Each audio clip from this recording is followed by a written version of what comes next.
Look at the timing of this meeting, right after Prime Minister Modi returned from Russia. On Wednesday, he was hugging Vladimir Putin. On Friday, he was shaking hands with Olaf Scholz. How many leaders can do that? Very few, if any. So tonight, we are looking at India's position in the world. What makes it unique? How did India reach here? And how can we capitalize on it? First of all, India's position is a sweet spot. When it comes to the key players in the world, we have issues, but not conflicts. We have friends, but not alliance commitments. We have rivals, but not enemies. And that is the ultimate goal in foreign policy. Just consider the second half of this year. In June, Prime Minister Modi traveled to Italy. The West had invited him to the G7 summit. In July, he traveled to Russia, had the whole controversial hug with Putin.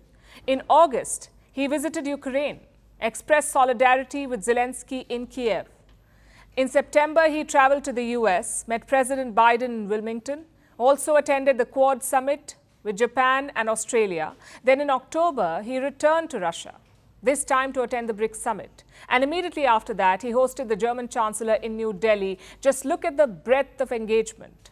Hugging Putin in Moscow, then consoling Zelensky in Kiev, attending a Quad summit in the US, then striking a border deal to reset ties with China, speaking to Benjamin Netanyahu on the phone, then meeting the presidents of Palestine and Iran. Not only are these countries speaking to India, they're actively seeking India's support. This is a sweet spot that I was talking about. Everyone wants to be friends with India, everyone minus Canada and Pakistan. But India can afford to ignore Pakistan. It can also afford to openly take on China. Do you know why? Because of this positioning. Imagine if Justin Trudeau had made such accusations against another country. Had he done so, chances are the West would have closed ranks. But because it's India, it is Trudeau who's isolated, not India. All he got was a customary statement of support, no actions to back it up. Which brings us to our second question. How did India reach this position? Mainly because of three factors. Number one, the economic rise. India has the 5th largest GDP in the world. It is also the most populous country in the world, meaning it's a very lucrative market for exporters. Every country wants to trade with India. They also want to utilize India's young and skilled workforce. Another reason is hard power. India ranks 4th in the Global Firepower Index. It is also a nuclear-armed military. Would you want this country on your side or against you? I think the answer is obvious. The third reason is the focus on the Indo-Pacific. China's intentions became clear in the last decade. They wanted to rewrite the world order. So most countries started looking for alternatives, whether it's for supply chains or investments or military partnerships.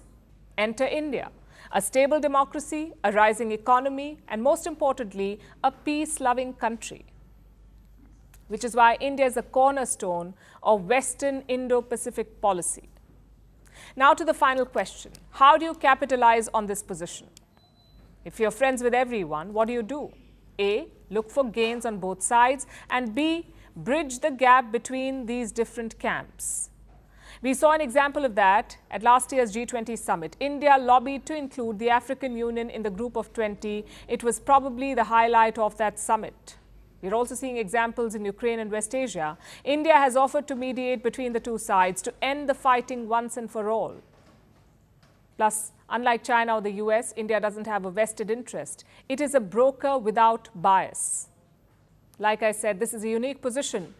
It's not just neutrality, it's not just strategic autonomy, it is active engagement on all sides. And India did not stumble upon this sweet spot. It was cultivated by design.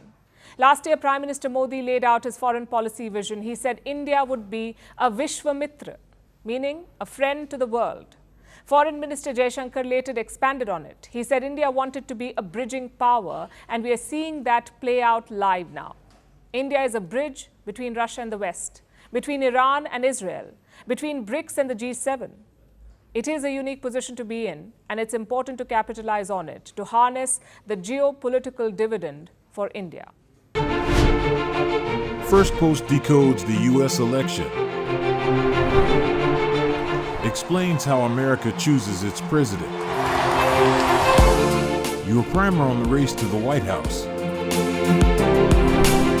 everything you need to know about how America votes. and its global implications. U.S. Election Explained. Every Monday and Thursday only on Firstpost.